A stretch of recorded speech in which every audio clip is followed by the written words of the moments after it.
تاکہ کوئی بھی غریب آدمی آئے اس کا علاج ہو رہا ہو. اگر اس کے پاس پیسے نہیں ہیں، اور کینسر کا بہت مہنگا علاج ہے، سب سے مہنگا علاج کینسر کا ہے، تو یہاں تو 90% لوگوں کے پاس کبھی بھی پیسہ نہیں ہوگا کینسر کا علاج کروانے کے لیے. تو لہٰذا وہ ہسپتال اس لیے بنا تھا کہ کسی کو ایک تکلیف میں پورا خاندان مجبور ہو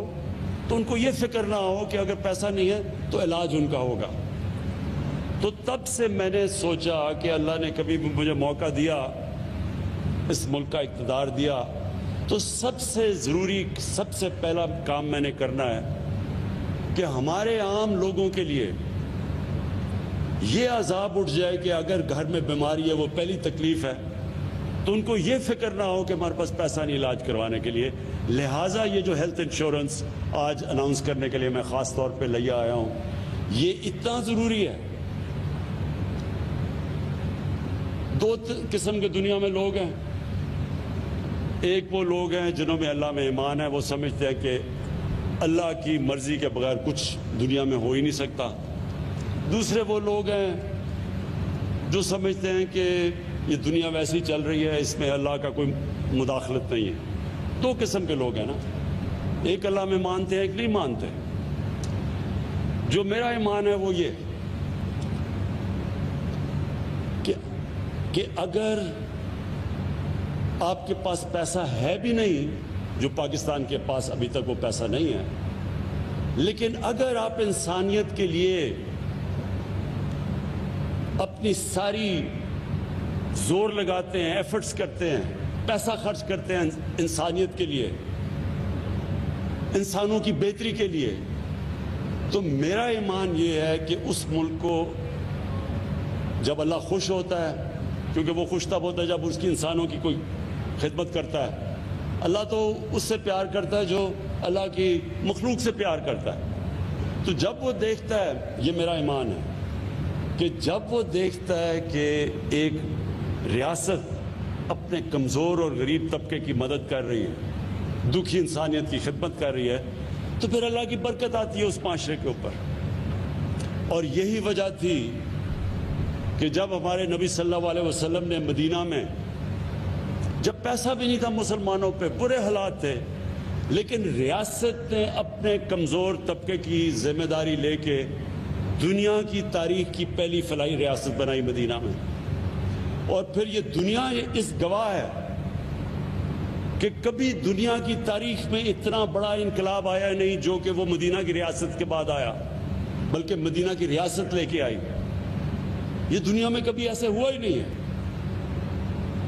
کہ 625 میں جنگ بدر اور 313 اور 11 سال کے بعد ایک سپر پاور گرتی ہے اور اس کے 2 سال کے بعد دوسری سپر پاور ان کے سامنے گھٹنے ٹیک دیتی ہے. یہ کبھی نہیں ہوا. اور یہ جو ماننے والے لوگ ہیں اللہ میں، انہیں پتہ ہے کہ جب اللہ خوش ہوتا ہے، اور وہ جب سرکار مدینہ نے جب انسانیت کو ترجیح دی اور انصاف کو، تو وہی دیکھتے دیکھتے دنیا کی امامت کی ان لوگوں نے. تو پاکستان کا بھی وہی ماڈل ہے. ہمارے پاس اتنا بھی پیسہ نہیں ہے، مقروض ہیں، IMF کے پروگرام میں ہم ہیں، ہمارے پاس سود دیتے ہیں، قرضوں کے اوپر سود ہی دینا، آدھا تو پیسہ چلا جاتا ہے جو قرضے پچھلوں نے لیے تھے اس کے اوپر سود دینے کے لیے. لیکن اس کے باوجود یہ جو 2 صوبوں نے، خیبر پختونخوا نے اور اب پنجاب نے، یہ جو فیصلہ کیا کہ سارے لوگوں کو ہیلتھ انشورنس ملے گی جو بھی اس صوبے میں لوگ رہتے ہیں، میں اس لیے آپ کو خراج تحسین پیش کرتا ہوں کہ اس کی وجہ سے پیسہ آئے گا آپ کے پاس. 2 سوچ ہے نا، ایک جو نہیں مانتا اللہ میں، وہ کہتا ہے پہلے پیسے اکٹھے کریں گے اور پھر ہم فلاحی ریاست بنائیں گے. دوسرے جو ہماری طرح میں اللہ میں مانتے ہیں، وہ یہ سمجھتے ہیں کہ پہلے ہم لوگوں کی خدمت کریں گے پھر اللہ پیسہ لے کے آئے گا. کیونکہ اللہ تو جب خوش ہوتا ہے، وہ کسان جو بیٹھے ہوئے ہیں، آپ سے بہتر کون جانتا ہے کہ اللہ کے اوپر ہوتا ہے. بارش صحیح ٹائم پہ آ جائے تو آپ کی عید بن جاتی ہے، بارش نہیں آتی تو اللہ کا عذاب آ جاتا ہے. تو یہ تو ہماری طرح کے لوگ، ہم تو سمجھتے ہیں کہ ہماری پہلی ڈیوٹی یہ ہے کہ اللہ کو خوش کریں، اور اللہ خوش ہوتا ہے جب اس کی عوام کی خدمت کریں. اس کی عوام کو سب سے پہلی چیز کہ جب وہ برا وقت ہوتا ہے، جب گھر میں بیماریاں ہوتی ہیں، تو اس کو کبھی یہ فکر نہ ہو کہ میرے پاس اگر پیسہ نہیں تو میرا علاج نہیں ہوگا۔ اور یہ آج جو 2 ڈویژنز کو آپ نے، یہ پنجاب کی 2 ڈویژنز کو آپ نے جو ہیلتھ کارڈ دیا ہے، اور یہ میں پھر سے بتا دوں، یونیورسل ہیلتھ کوریج کا مطلب کیا ہوتا ہے کہ ہر خاندان کے پاس ہیلتھ انشورنس ہے، ہر خاندان کے پاس ہیلتھ انشورنس ہوگی 7,20,000 روپے کی، کہ وہ کسی بھی، یہ بھی ضروری ہے سمجھنا، صرف گورنمنٹ ہاسپٹل نہیں، کسی بھی ہسپتال میں جا کے اپنا علاج کروا سکتے ہیں 7,20,000 روپے پہ۔ اور پھر جو ڈاکٹر یاسمین نے دوسری بات کی کہ اگر ان کے پیسے ختم ہو گئے تو مزید 3 لاکھ اور دیا جائے گا تاکہ وہ اپنا علاج پورا کر سکے، مکمل کر سکے۔ اور یہ میں ڈاکٹر یاسمین آپ کو، آپ کی ہیلتھ ڈپارٹمنٹ اس کو، اور یہ بہت بڑی ذمہ داری ہے اسٹیٹ لائف کے اوپر، اور یہ ہمیں سارا، ہماری فیڈرل گورنمنٹ اسٹیٹ لائف کے ساتھ مسلسل ہم اس کو اسکروٹنی کریں گے، اس کو دیکھتے رہیں گے، اس کی پوری طرح اس کے اوپر نگاہ رکھیں گے، کیونکہ یہ بہت بڑا، یہ کبھی ہوا ہی نہیں ہے۔ اور میرا تو ایمان یہ، اب تک ہم دنیا کو فالو کرتے ہیں، ہم دیکھتے ہیں جی دنیا میں کیا ہو رہا ہے، یہ تو پاکستان پہلا وہ ملک وہ کام کر رہے جو شاید ہی دنیا میں کہیں ایسا ہے۔ یہ جو سسٹم ہم لے کے آ رہے ہیں دنیا میں نہیں ہے، یونیورسل ہیلتھ کوریج، یعنی آپ لوگوں کو یہ بھی نہیں کہہ رہے کہ پریمیم دے، انشورنس کی جو پریمیم دے، مفت آپ پریمیم گورنمنٹ دے رہی ہے علاج لوگوں کا کروانے کے لیے۔ تو اس کے لیے ویسے کیونکہ پہلی دفعہ پاکستان میں ہو رہا ہے، اس کے اوپر ہمیں مسلسل نگاہ رکھنی پڑے گی، اور اس میں چیلنجز آئیں گے، اس میں فراڈ کے بھی چیلنجز ہوں گے، وہ بھی ہمیں انفارمیشن ٹیکنالوجی کی وجہ سے دیکھنا پڑے گا کہ کوئی اس کے اوپر اس کو غلط استعمال نہ کرے۔ لیکن انشاءاللہ یہ پاکستان میں صرف یہی نہیں کہ لوگوں کے لیے ایک سیفٹی نیٹ بن جائے گا، عام لوگوں کے لیے ایک ایسی چیز ہوگی کہ ان کی صحت کی ان کو فکر چلی جائے گی، لیکن دوسری چیز یہ ہے کہ یہ پورا ہیلتھ سسٹم اس کی وجہ سے آ جائے گا، پرائیویٹ سیکٹر آئے گا۔ اور میں ابھی بھی، لوگ یہ سمجھے نہیں ہیں پوری طرح، میں ہیلتھ منسٹر یہاں بیٹھے ہیں، میں ان کو بھی کہوں گا کہ ابھی سے ہمیں پوری کوشش کرنی چاہیے پرائیویٹ سیکٹر کو، جو ہاسپٹل بنانا چاہتے ہیں ان کی ہم پوری طرح مدد کریں۔ ان کے لیے ہم نے یہ بھی سوچا ہوا ہے کہ اوقاف کی زمینوں پہ اور ایویکیو ٹرسٹ کی زمینوں کے اوپر جو ہیں، اور ریلوے کی زمینوں کے اوپر بھی بڑی زمینیں ہمارے پاس پڑی ہیں، ان کے اوپر ہم بہت سستی زمین ان کو دیں ہاسپٹل بنانے کے لیے، تاکہ پرائیویٹ سیکٹر آئے، اور ان کے لیے پھر ڈیوٹی فری، کوئی ان کو جو بھی اکوپمنٹ پاکستان میں نہیں بنتی ہیلتھ کی، ان کو ہم ڈیوٹی فری منگوانے دیں باہر سے، موقع دیں تاکہ پرائیویٹ سیکٹر آئے اور سارے پاکستان میں ہسپتالوں کا جال بچھے۔ اور جو اتنا بڑا مسئلہ ہمارے لوگوں کا ہے صحت کا، کہ یہ مجھے بڑے افسوس سے کہنا پڑتا ہے کہ ہم دنیا میں وہ ملک پیچھے رہ گیا دنیا سے، جدھر ہماری بچے تقریباً دنیا میں ان چند ملکوں میں سے ہیں، سب سے زیادہ ہمارے بچے 5 سال کی عمر سے پہلے وفات پا جاتے ہیں، کیونکہ بنیادی ہم ان کو پانی نہیں دے سکتے صاف پینے کا، اور جو بھی بنیادی ان کو ضروریات ہیں۔ اور دوسرا، ہماری جو مائیں ہیں،